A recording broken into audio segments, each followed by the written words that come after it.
Srinivas news room से हमारे साथ जुड़ चुके हमारे खास मेहमान हैं और अंतरिक्ष वैज्ञानिक आरसी कपूर भी हमारे साथ जुड़े हैं। आप दोनों का बहुत स्वागत है एबीपी न्यूज पर। और शुरुआत करते हैं। सबसे पहले जो पहला सवाल है कि अब जिस स्टेज पर हैं श्रीनिवास सर, इस स्टेज की क्या खासियत है और पिछले बार के सॉफ्ट लैंडिंग वाले अगर इंसिडेंट से कंपेयर करें तो हम कहां पर हैं अभी? स्नेहलता, देखिए कल तक जो भी चीज़ें हुई वो पिछली बार चंद्रयान 2 के मौके पे भी ये तमाम चीज़ें सफलतापूर्वक पूरी की गई थी। और जो खामियां आई वो इस स्टेज के बाद आई, यानी कि जब प्रोपल्सन मॉड्यूल लैंडर से अलग हो गया था। पिछली बार ऑर्बिटर था, ऑर्बिटर के अंदर प्रोपल्सन मॉड्यूल था। अब सबसे पहला टास्क ये है कि कल 153 × 163 के ऑर्बिट में ये सेपरेशन की प्रक्रिया हुई थी। अब आज 4 बजे के करीब इसे 100 × 30 के ऑर्बिट में पोजीशन किया जाएगा। 100 × 30 का मतलब समझ लीजिए, उस ऑर्बिट में जब ये मैनूवर करेगा तो मैक्सिमम डिस्टेंस होगी चांद से वो 100 किलोमीटर की होगी और जो मिनिमम डिस्टेंस होगी वो 30 किलोमीटर का होगा। और जो अब सबसे बड़ी चुनौती इसरो के सामने, हमारे वैज्ञानिकों के सामने है, वो है कि डिबूस्टिंग की प्रक्रिया, कैसे इसके स्पीड को स्लो किया जाए। पिछली बार हम यहीं पे चूके थे, हम कंट्रोल नहीं कर पाए थे गति पे और क्रैश लैंडिंग हुई थी। तो सबसे बड़ी चुनौती यही है। और फिलहाल इस वक्त जो गति है चंद्रयान 2 की, वो मैं आपको बता दूं तकरीबन 6000 किलोमीटर प्रति घंटे, और सेकंड के हिसाब से बात करें तो 1 घंटे में 1.68 किलोमीटर, यानी जितनी देर में आप झपके आपने पलक हिलाते हैं उतनी देर में तकरीबन 1.25 किलोमीटर की यात्रा करता है।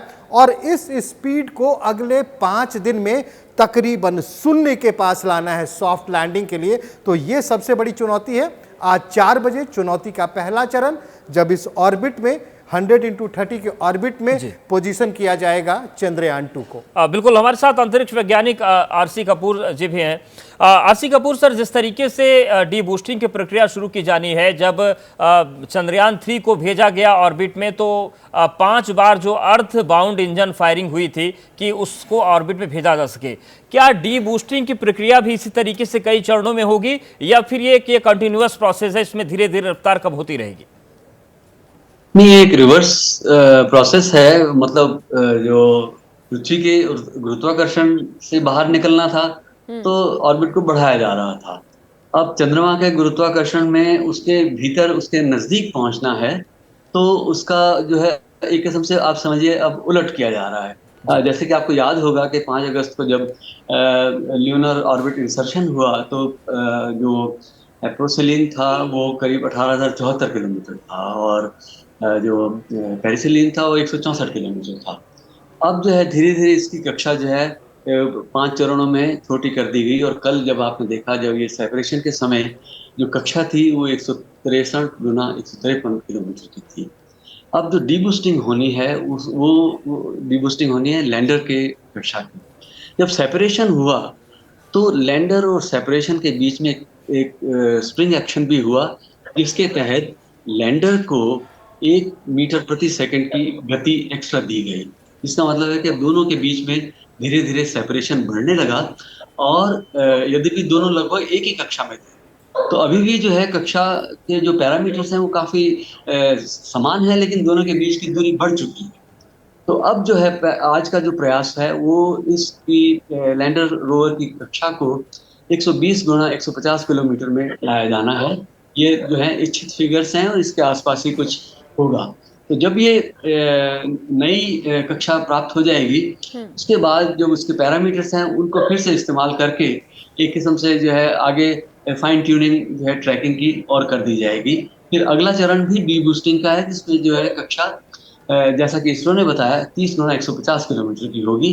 और चूँकि फाइनली जो सारे प्रोग्राम्स जो इसके तय हैं और जो भी सीधा जो ट्रैक कैलकुलेटेड है वो 30 × 100 किलोमीटर का है। तो देखना है कि 23 अगस्त के दिन ये कक्षा कितने परिमाण की होगी। ये जो हम एप्रोसेलिन और पेरिसेलिन की बात करते हैं, तो ये जो है मुख्य रूप से जो चंद्रमा से अधिकतम दूरी और निकटतम दूरी को लेकर के ये बातें हैं, चूंकि दीर्घवृत्ताकार कक्षाएं हैं। इसमें से हम चंद्रमा का आकार को इसमें शामिल नहीं करते हैं, यद्यपि जो है इसको हम उसकी सतह से ही ये दूरियां कह के जो है सरल तरीके से समझने की कोशिश करते हैं। बिल्कुल। तो आज का जो प्रयास है वो जो है 120 गुना 150 किलोमीटर के लिए।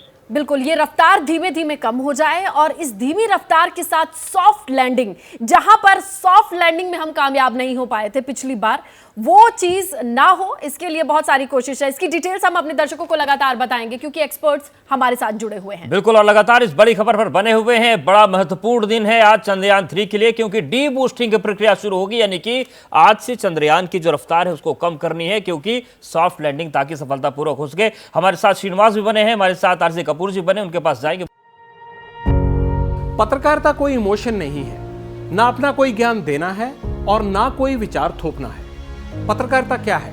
पत्रकारिता का मतलब है सही जानकारी इकट्ठा करना और तथ्य बताना। पत्रकारिता आज जितने महत्वपूर्ण दौर में है, शायद पहले नहीं थी। इस दौर से निकलने के लिए सिर्फ सच दिखाने की जरूरत है, वो सच जो आपके हित को आगे रखे। इसलिए अब रात 9 बजे प्राइम टाइम नहीं होगा, ये आपका टाइम है। जगविंदर पटियाल के साथ देखिए पब्लिक इंटरेस्ट, सोमवार से शुक्रवार रात 9 बजे सिर्फ एबीपी न्यूज पर। एबीपी न्यूज आपको रखे आगे।